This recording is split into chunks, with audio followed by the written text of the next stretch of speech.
Okay, so part of what we need to do with this Gray Ghost Resurrection is we've got to recover this seat, and this thing's a real mess.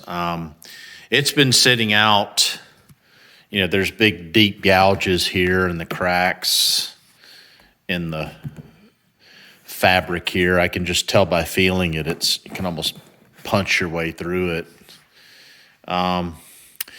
So there's a couple of different options you can do. You can cover over it, but that's not very good because all these imperfections, especially as hard as this is, they're just going to reflect right through. So we're going to have to take all this old stuff off, and then this is kind of like wet to the touch because this thing was sitting out in the weather. But we're going to try to preserve as much as we can. And then in these cracks here, got different opinions on that. Some say that you can fill it in with some kind of foam, and others say don't mess with it, just get another used seat and recover that one. But we're going to, since this one's pretty much unusable anyway, we're just going to take it all off and see what we have. I actually think that with a little bit of work and a little skill, we can probably make this work. But I'm going to take all this off, and then underneath,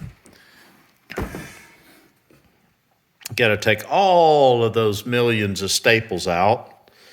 But I think we can take all this apart and clean it up. Some say you have to take a heat gun and peel this up, but I guess because it's so hard and it's a little wet right now, that's not necessary. It looks to me like it's coming right off, so I'm just going to tear all of this off.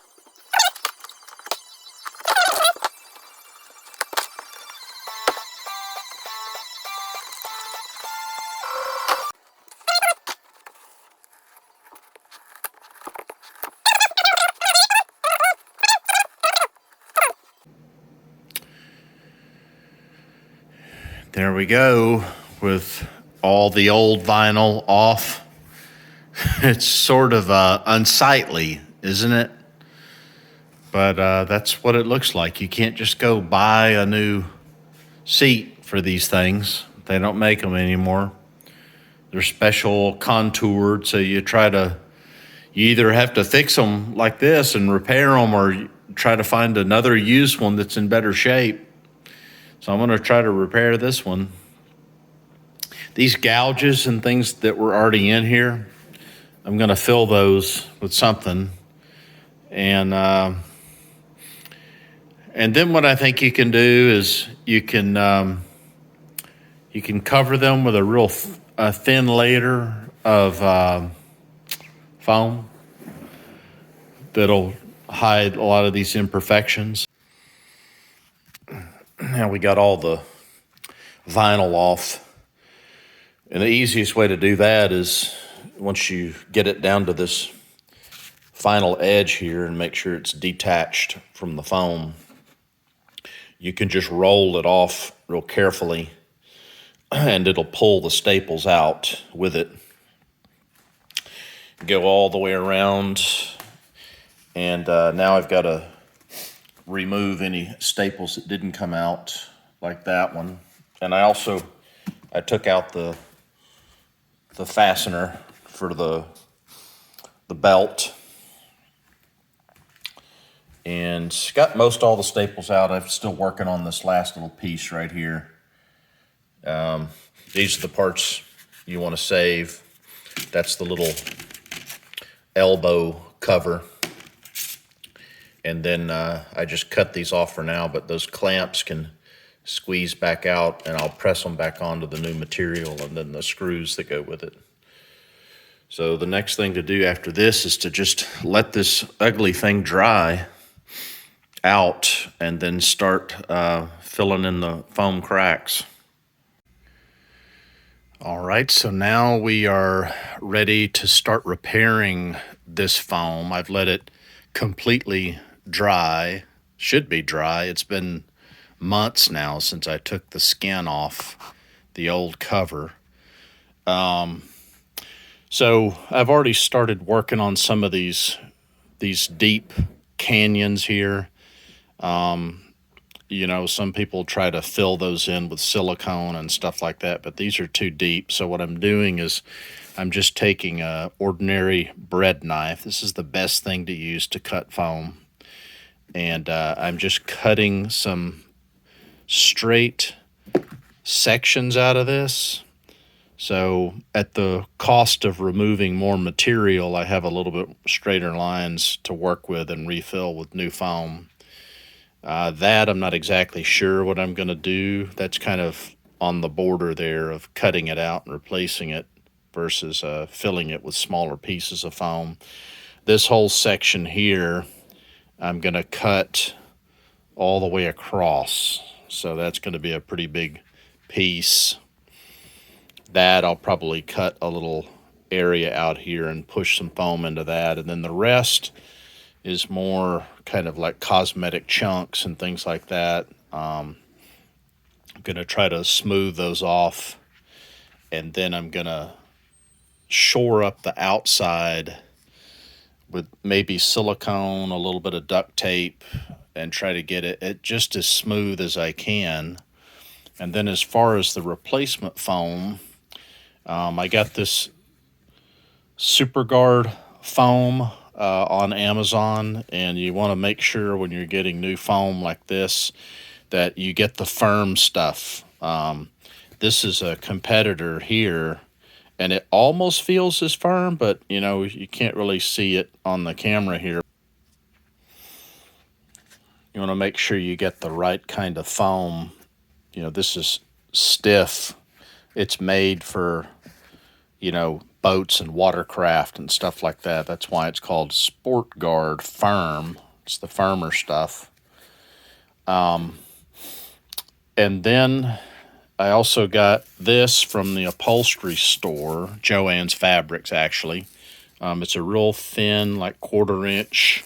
Sometimes it's called a scrim or a batting, but it's flat, and you know that'll go over the top of this and help create a final smooth edge.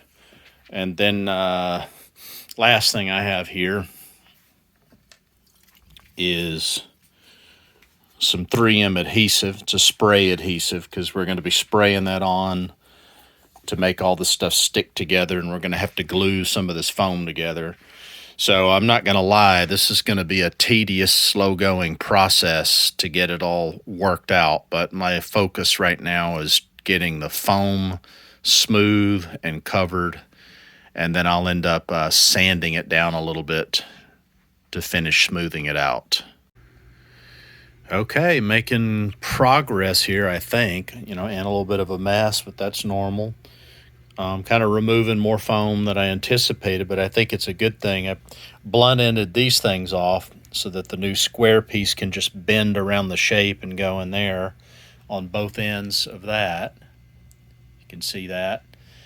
And same thing here, you know, ended up cutting a big chunk out of that. So there's a balance between, you know, not removing foam, but also keeping some simple geometric shapes. And I'll tell you, you really got to kind of think, you know, spatially and three-dimensionally about how the new foam's going to lay in there so that when you cut out these openings, you kind of envision how the piece is going to fit in there, and you kind of cut and trim accordingly. This has been a really good go-to right here, ordinary bread knife, to kind of carve out these little pieces and keep shaping it. I've also got a razor blade. The newer and sharper, the better.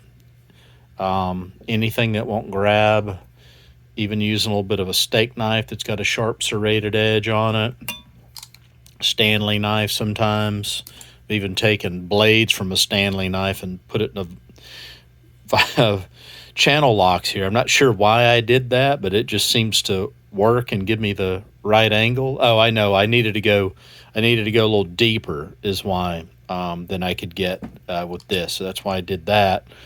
But you kind of get the idea there. This trapezoid's going to be kind of a hard thing because there's no open spot to work with. So I'll just have to get after that and see what happens. But, I have to say, overall, I feel pretty good about where this is going so far. I don't feel like I've messed anything up. Okay, so a little bit more work, cleaned it up, vacuumed it all out. Probably a little bit more work to do down in those cutouts, but I'm feeling pretty good about this. And then because I want to get this done in the next day or two, I went ahead and tried to fill in all those other smaller cracks and holes and crevices with silicone. And isn't that a mess? This is probably maybe the biggest problem, or maybe not. I'm just kind of rounding that off, filling it out. I may put duct tape over it or something to smooth it out. Remember, we're going to put this 1/8" scrim over it, and so it's going to cover a lot of it. So it doesn't have to be perfect, but it needs to be kind of a good solid foundation. But I have to say, after doing this, I'm feeling pretty bullish about this. I think this is going to come out okay.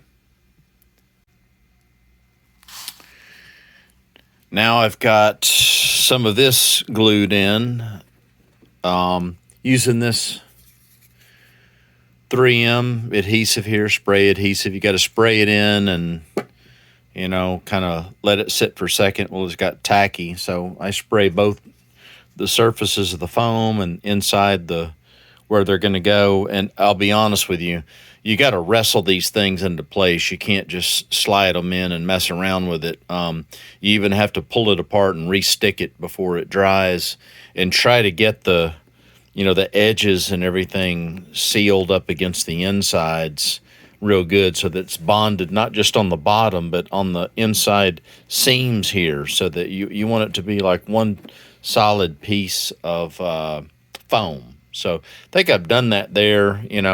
I also left a little bit of a crown here, on the top, so I wanted to intentionally kind of press it in. I don't know if you can see that, but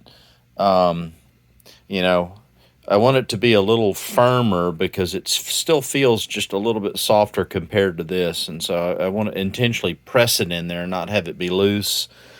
This is not glued in yet, but you can see I've kind of cut the right shapes to press down in here, and this kind of shape there, and then this final piece, that's what it looks like. A little bit of measurement and kind of meticulously measuring the depth and trying to cut these pieces, doing a little test fitting like this, to make sure it fits down in there before I spray the adhesive and glue it. But that's kind of what we're doing here. So this will be the last part of that, is to get all this pushed down in there and sealed, and then we'll continue to shore up these spots like this right here that's got silicone in it. We'll put another little thing on that once that's dry.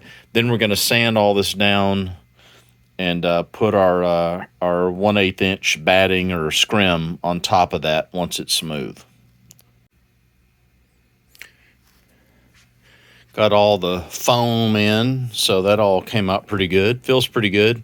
Kind of pressed down on it, my hand, it all feels pretty solid. That's what we're looking for, is a solid base. So now I'm going to kind of finish up the edges here with a little more silicone, just to kind of squeeze in, some of the little places like this. That actually came out really good. That might be the best spot there.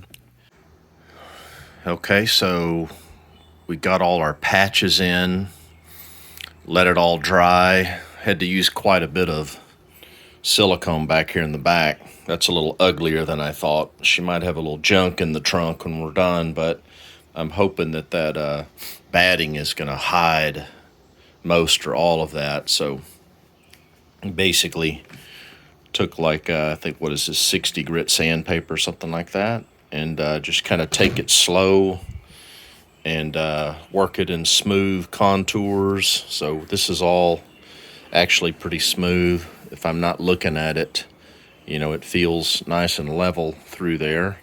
Got one little spot here where I got into it a little more than I wanted to. So I'm going to have to keep an eye on that. Might have to put something underneath it, and then I'm going to put a piece of duct tape across this. That's probably the worst spot, but the rest of it came out pretty good. I'm pretty confident that it's not going to look horrible. So now we're going to vacuum all this stuff up and blow it out, get all the dust out of it, put a little bit of duct tape on a couple of areas, and then we're going to start putting that batting on. So now I've taken some duct tape and just put over the seams where I did the foam repairs, just to try to help smooth out any bumps and things like that. There's a little deal there I got to get out. And then next we'll put the batting on. Okay, so making progress. This went down pretty good. I did it in 2 stick patches with spray adhesive. Had to cut out some little recesses in the back here and push this down. That actually came out pretty good. And then I'm having to cut these special little side pieces out here, like this one. Kind of a little tedious, but you know, cut them pretty much exact and then stick them on. And then also, before I spray this, put something there to keep it from getting on your top of your fabric there, or when you put the vinyl on it, it's not going to slip as well. Doesn't matter about the plastic part, because you can clean that off with acetone. Let this vinyl sit out in the warm sun for a little bit, about an hour or so. That way it'll stretch easy.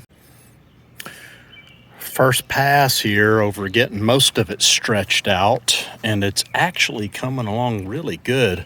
Super surprised at this, but I got a couple of wrinkles here that I'm going to work out. I'm just going to undo the staples and stretch all those out, but you know, it takes a little bit of back and forth and pulling and stretching and slow going, but so far I think this is going to come out okay. Okay, so we went around and re-stretched a couple of spots and removed the temporary staples that were here in the main body and re-stapled all along here. Again, stainless steel staples, and stretched it out in a couple of places that needed it. And I'll tell you what, this came out a lot better than I thought it was going to be. So pretty happy with this. You know, for $50 and a little bit of elbow grease, this came out pretty good. So that is how we repair a severely damaged Seadoo seat. Thanks for watching, and we'll catch you on the next one.